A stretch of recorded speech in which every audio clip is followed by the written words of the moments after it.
Hi there, this is Jesse coming at you from TPA Sports. Today I'd like to talk to you guys a little bit about the deadlift and kind of some of the mobility and soft tissue components that go along with executing a proper deadlift. Now when we think about a deadlift from the traditional sense in terms of like a conventional deadlift, obviously it's a super technical drill that not everyone's going to come in on their first time in here and be able to nail it right off the start. So it's one of those drills that we obviously have quite a few variations, progressions that can help us along the way kind of get to that end goal. But one of the biggest thing that I kind of noticed with the deadlift is some of the mobility issues that go along with it.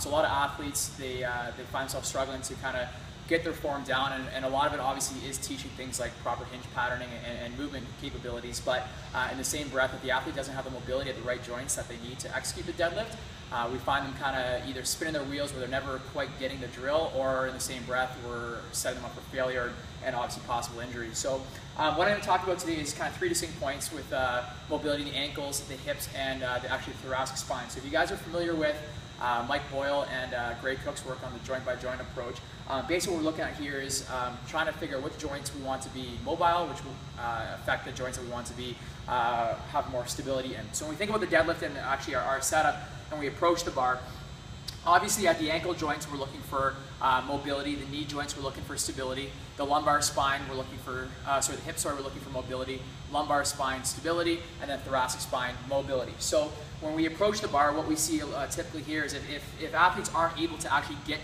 either their ankles flexing enough or the mobility in their hips to get to the bar, we either see the hips elevated too much, which obviously is going to affect my neutral spine position, as well as a point that is probably looked at the least is the thoracic spine mobility. If an athlete's getting himself down to the bar and they don't have that proper extension pattern through their spine, then we're obviously setting them up for breakdown as well. So the whole point of getting them into deadlift is obviously getting to the proper positioning that they can build success from while maintaining safe posture. So looking at the ankles first, we're going to go through a couple different progressions here on some drills that you guys can bring into more of an active warm-up on days that you are going to be deadlifting that are going to obviously help you execute the drill. So looking at, first off, actually we'll start with the thoracic mobility.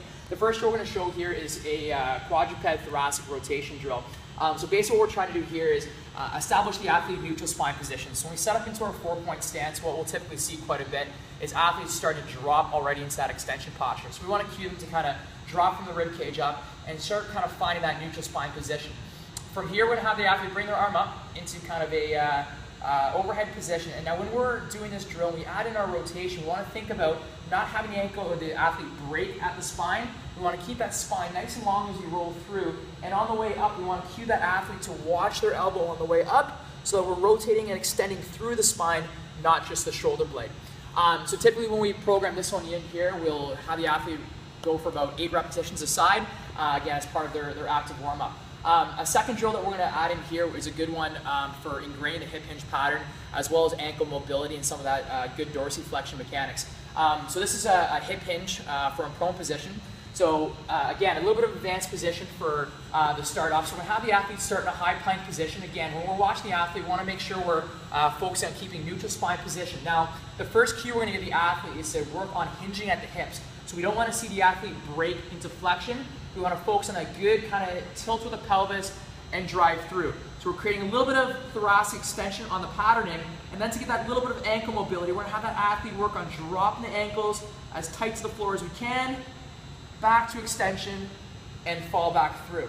Now, athletes that are struggling already with a little bit of ankle mobility, a good kind of starting cue for them is to actually have them bring their feet in a little bit tighter. So when they get to that hinge position, they can actually work on dropping more through those ankles as opposed to lengthening out their levers, where if they do have some tightness through the calves and ankle region, they might not find as much benefit from there. Typically in this one here, we'll program that for about 8 reps for the athlete as well. And again, use it as part of our active warm-up, or even as kind of a quick mobility prep before we get into our deadlifts. So here's a couple drills that hopefully you guys can use and will help out with your deadlifts.